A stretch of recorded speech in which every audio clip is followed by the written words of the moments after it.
Baik, perkenalkan nama saya Arthur Arileo. Saya dari Departemen Teknik Sipil, Prodi S1 Pendidikan Teknik Bangunan Universitas Negeri Malang. NIM 21052161816.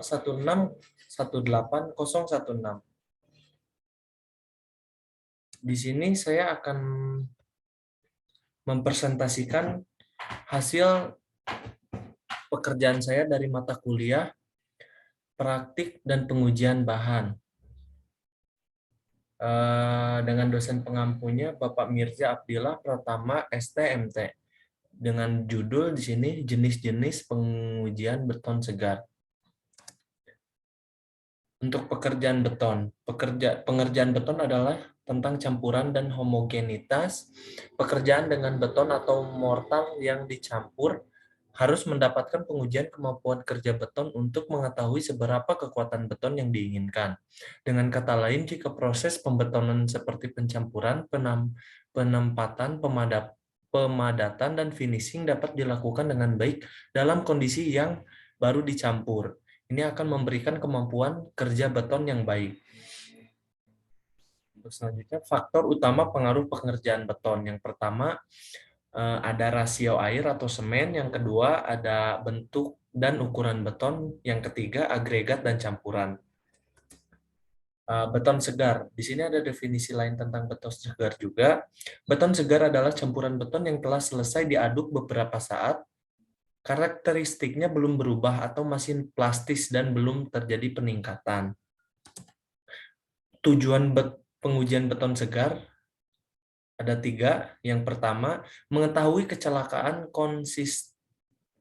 konsistennya beton segar. Yang kedua, memastikan adukan beton sesuai dengan rencana. Yang ketiga, mengetahui workabilitas campuran beton. Untuk pengujian beton segar, dalam pelaksanaan pekerjaan di lapangan ada beberapa metode uji beton atau tes beton yang sering diterapkan untuk mengontrol kualitas beton yang digunakan dalam berbagai kebutuhan struktur. Untuk slum test, uji slum beton atau slum kontes adalah tes yang paling umum untuk kemampuan kerja beton campuran baru yang dapat dilakukan baik di lokasi kerja atau di lapangan untuk di laboratorium. Ini adalah untuk contoh gambar slum testnya. Untuk selanjutnya, standar pengujiannya berada di ASTM C143 mengatur tentang prosedur pengujian slum runtuh. Di sini juga ada slum test sesuai IS 456-2000 Plain and Reinforced Concrete Code of Practice, maka kualitas beton ditentukan sebagai berikut. Jika slum beton berada di antara 0 hingga 25 mm, maka dianggap sebagai daya kerja beton yang sangat rendah.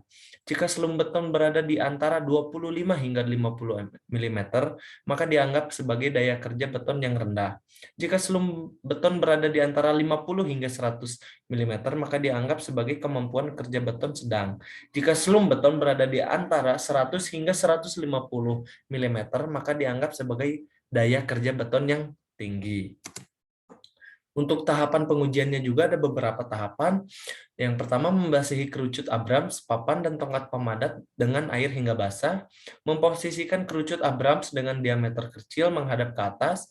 Memijakan kaki pada kiri kanan kerucut agar kerucut dalam posisi stabil. Memasukkan campuran beton ke dalam kerucut per 1/3 tinggi kerucut. Melakukan pemadatan 25 kali setiap sepertiga bagian. Mengisi kerucut campuran hingga penuh. Ini adalah ilustrasi pengujian slum test. Ini adalah urutan-urutannya. Yang pertama seperti ini, yang kedua, ketiga, sampai yang keenam seperti ini. Ini adalah istilah lain dari compacting factor test. Uji faktor pemadatan beton bekerja berdasarkan prinsip menentukan tingkat pemadapan yang dicapai oleh jumlah pekerjaan standar yang dilakukan dengan membiarkan beton jatuh melalui ketinggian. Ini adalah salah satu compacting factor test selain slum test. Seperti ini. Di compaction factor test juga ada standar pengujiannya. Compaction factor cocok untuk beton dengan workabilitas medium sampai workabilitas rendah dari 0,9 sampai 0,8 karena akan memberi hasil yang lebih konsisten.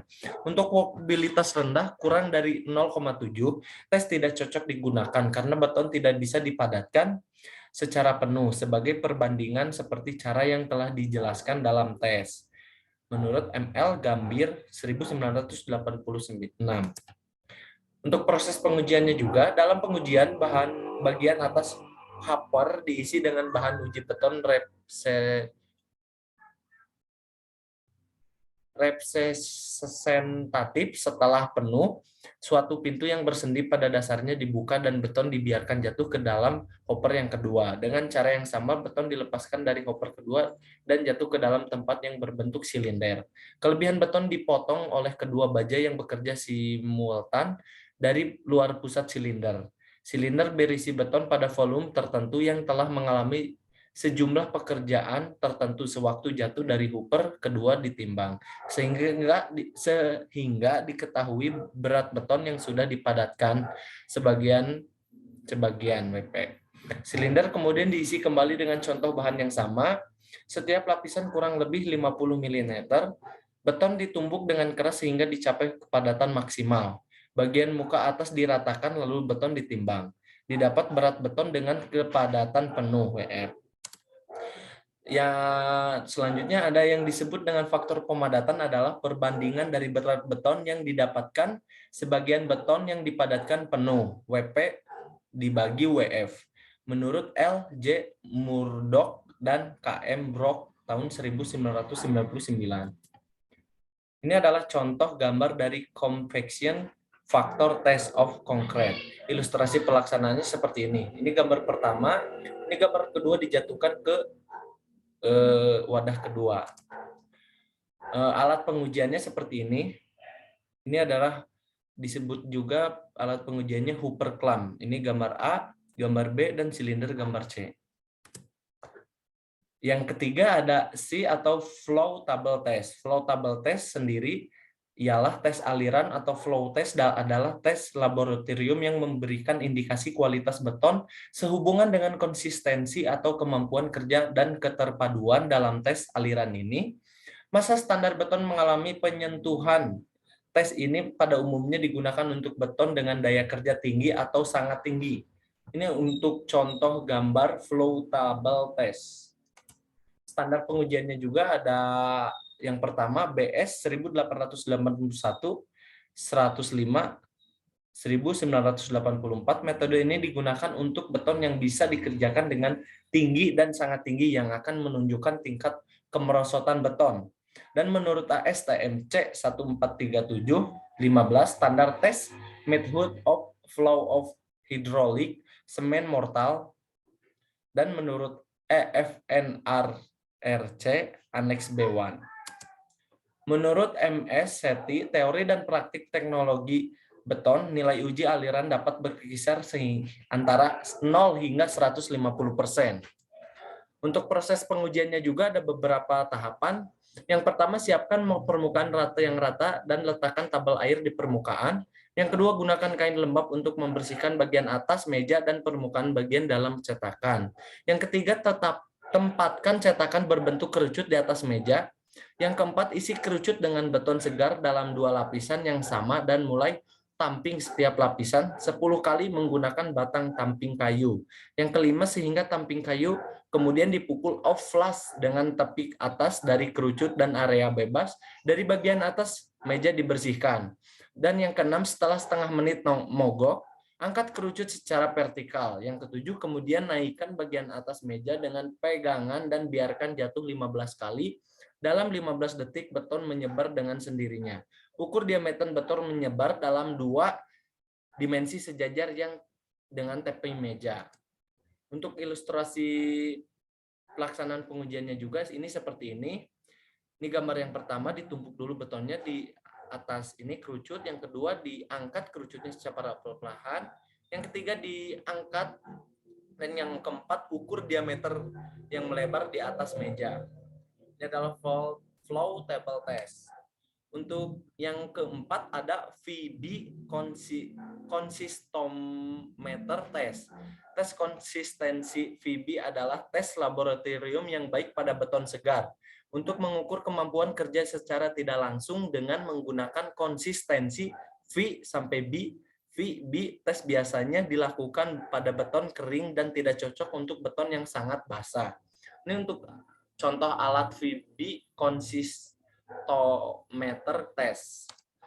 Untuk uji konsistensi VB menentukan mobilitas dan kompabilitas beton. Pada VB digunakan alat tes konsistensi pengukur vibrator, bukan menyentak. VB tes menentukan waktu yang dibutuhkan untuk transformasi beton oleh getaran amplitudo yang terkontrol sehingga permukaan bawah transparmen disk tertutup oleh mortar beton. Waktu yang diperlukan disebut waktu Feb. Kesulitan dari pengujian ini adalah tidak seragamnya penutupan transparan disk oleh mortar sehingga sulit untuk menentukan titik akhir dari tes ini. Itu adalah menurut dari S. Mendes, Prancis, Y. D. Darwin tahun 2003.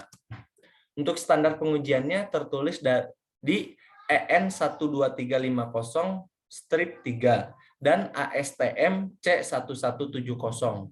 Tertulis juga di BS 1881. Menurut IS 1199 sampai perbandingan 1959, metode pengambilan sampel dan analisis beton, kualitas beton ditentukan sebagai berikut.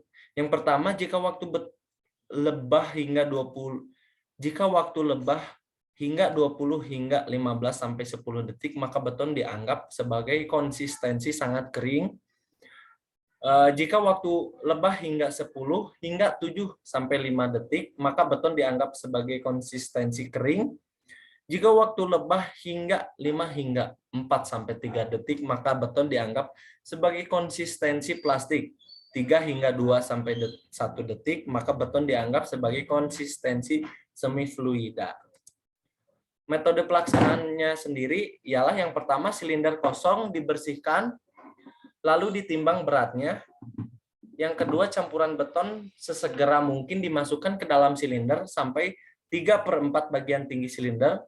Yang ketiga, silinder yang berisi campuran beton kemudian ditimbang. Yang keempat, setelah semuanya siap, saklar dihidupkan untuk menggerakkan meja getar bersamaan dengan saklar dihidupkan.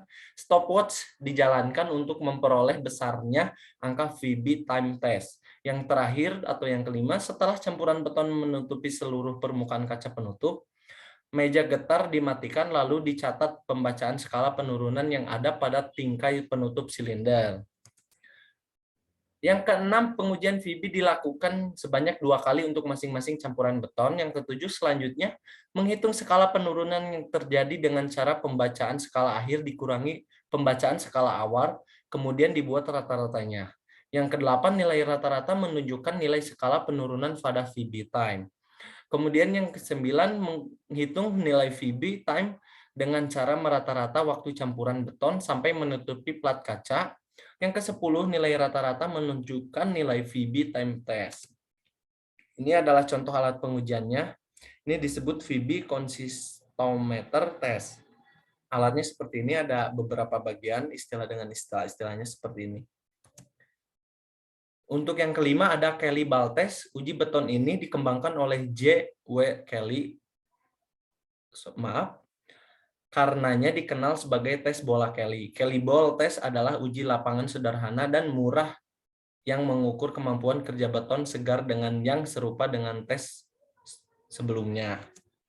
Untuk Kelly Ball test ini menggunakan alat yang terdiri dari belahan bumi bola sehingga menunjukkan konsistensi beton segar dengan tingkat penetrasi ketika belahan logam turun. Jadi dalam tes ini ke dalam ditentukan melalui belahan logam yang tenggelam. Ini adalah salah satu contoh Kelly Ball test. Untuk standar pengujiannya tertulis di ASTM C360/92/ untuk pengujian penetrasi bola. Untuk metode pelaksanaan sendiri, yang pertama menuangkan campuran beton dari molen secara langsung ke dalam tempat berupa ember ukuran diameter 50 cm, tinggi 25 cm. Yang kedua, memastikan alat ball Kelly menunjukkan angka 0 pada tempat yang datar. Yang ketiga, meratakan permukaan beton segar, namun tanpa penggetaran atau pemadatan. Yang keempat, meletakkan alat Kelly ball di atas campuran beton. Yang kelima, melepaskan alat perlahan-lahan. Perlu diperhatikan bahwa posisi alat waktu pengujian harus benar-benar vertikal. Yang keenam, membaca angka pada alat setelah Kelly ball menunjukkan nilai yang tetap atau kondisi stabil. Yang terakhir, yang ketujuh, mencatat besarnya penurunan Kelly ball. Ilustrasi pelaksanaan pengujiannya tertera pada contoh gambar berikut seperti ini. Sekian dari presentasi hasil saya dari pengujian beton segar. Mohon maaf bila ada salah kata. Semoga hasil presentasi saya bisa menambah ilmu kalian semua. Sekian dan terima kasih.